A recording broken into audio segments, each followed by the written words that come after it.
Hi, Minister.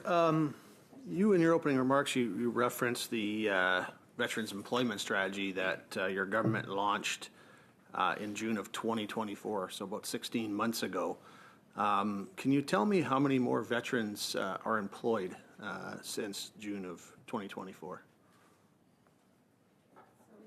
In the time that I've been with Veterans Affairs Canada, we have been working to roll out this program, to build engagement, to ensure that we are working on connecting the skills that veterans are releasing with. So I have zero doubt about any of that. I'm sure you're doing everything that you within your strategy. What I'd like to know is what the results are.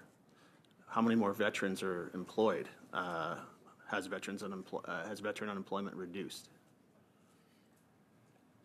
So at this moment, we are in the process of rolling the strategy out to make those connections so that we can track for that information. I only have a limited amount of time, so I'm sorry to interrupt, but you're telling me that 16 months in, you're just starting to roll out the strategy. You have no way to tell us if there's been results in 16 months?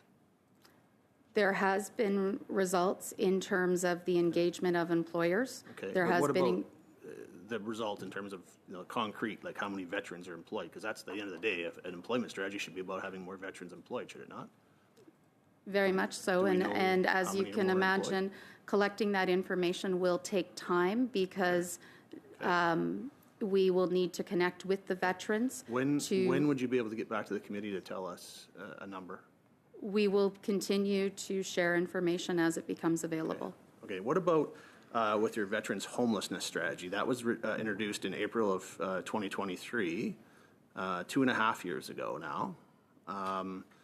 Do you know how many homeless veterans there were in 2023 versus how many there are now? I would hope you're not still rolling that one out. That's 2.5 years. That program has been moving forward, and simply put, one homeless veteran is too many. As you mentioned, that program has been rolling out in conjunction with the Ministry of Housing and Infrastructure. So do we know what the results are from that? Do we know how, like, the number of homeless veterans now compared to what it was in 2023 when it was introduced? In the last data that we have from the census was in 2021. We will see new information following the 2026 census. Okay. I can speak to... Sorry, I'm sorry to interrupt again, but I only have a limited amount of time. April 2023, you put out a strategy. 2.5 years later, in late 2025, you're telling me the best data you have is from 2021. So you have no way of knowing whether what you're doing is working. Like, if you're going to measure success, don't you need to know what you've accomplished? You don't even know your starting point, let alone where you are now. So perhaps we'll move on then, since we don't seem to have any information there.